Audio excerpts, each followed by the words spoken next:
What's up, you freaking geniuses? So in this video, I'm going to teach you how to decompose a composite function, right? So here we have h of x is equal to 2x plus 1 squared, right? So what we're basically trying to do is break this down into its original parts. So we're trying to find what g of x is equal to and what f of x is equal to. Okay, now g of x is generally going to be the inside portion of the function, and it's normally going to be some sort of like algebraic expression, so like x plus 1 or 5 minus x. Okay, or more specifically for this example, 2x plus 1. Okay, so here we're going to say that g of x is equal to 2x plus 1.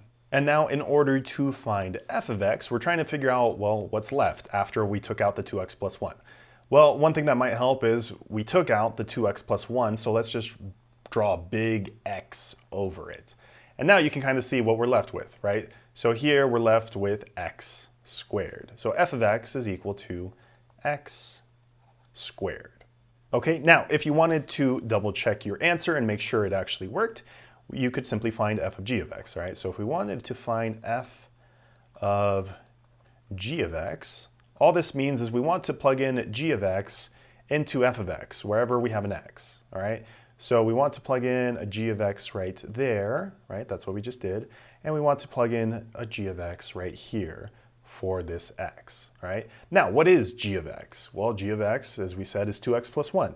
So really what we're plugging in for this g of x right here is 2x plus 1. All right, so now if we write out what f of g of x is equal to, we're going to get, in parentheses, we'll write it 2x plus 1, and that's squared. All right, so as you can see, we come up with the original function that we were given.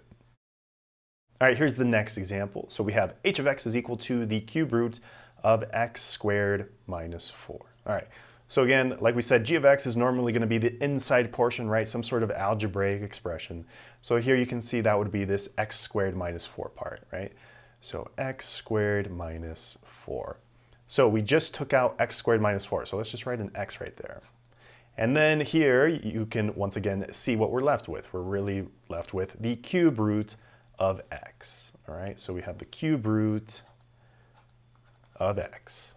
Okay, and again, if you wanted to check your answer one last time, we can find what f of g of x is equal to. So again, we just want to plug in g of x into wherever we have an x. So the only part we have an x here in our function is this guy right here. So let's plug in g of x right there.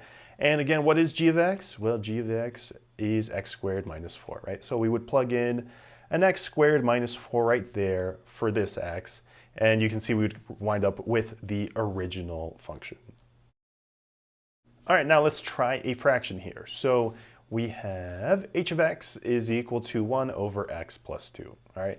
So again, g of x is normally going to be the part that has the algebraic expression. So here, that would be x plus 2.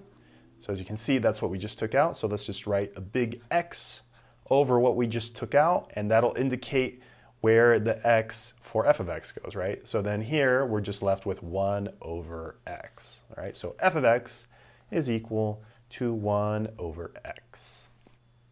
All right, here's the next one that we're going to do. So we have another big fraction, right? So h of x is equal to 4 over 5x plus 2 raised to the 7/4, all right? So again, g of x is just going to be the algebraic expression normally. So here you can see that would be this 5x plus 2 part, right? So we're going to say 5x plus 2. So this is what we just took out, the 5x plus 2. So let's put a big X over that guy. So now we can see the rest of our original function, right? So it's going to be 4 over x raised to the 7/4, right? So f of x is equal to 4 over x raised to the 7/4. All right, here's the last one that we're going to do. So we have h of x is equal to negative x squared plus 3 over 4 minus x squared. So as you can see, we have two algebraic expressions, right? So one thing that might be easier in this example is actually seeing that we have the same term on top as we do on the bottom, right? We have this negative x squared on top and this negative x squared on the bottom. So here, let's just say that g of x is equal to negative x squared. okay? So we took out these negative x squareds, so let's put a big X over what we just took out so we can see what we're left with. So on top, you can see we're left with x plus 3, right? So then for f of x, on top we're going to be left with x plus 3. And then on the bottom we have this 4. And we took the negative symbol away, right? So here we're going to put plus. So we're going to say 4 plus x. Okay, and again, if you wanted to make sure you did this right, you can simply plug in g of x into f of x, right? So we're going to plug in a negative x squared wherever we see an x over here. So we would plug in a negative x squared right there and a negative x squared right there, right? So on top, we would get negative x squared plus 3, which is what we had originally. And on the bottom, we would have 4 minus, or plus negative x squared, which is the same thing as 4 minus x squared, right? So the same thing that we have down here.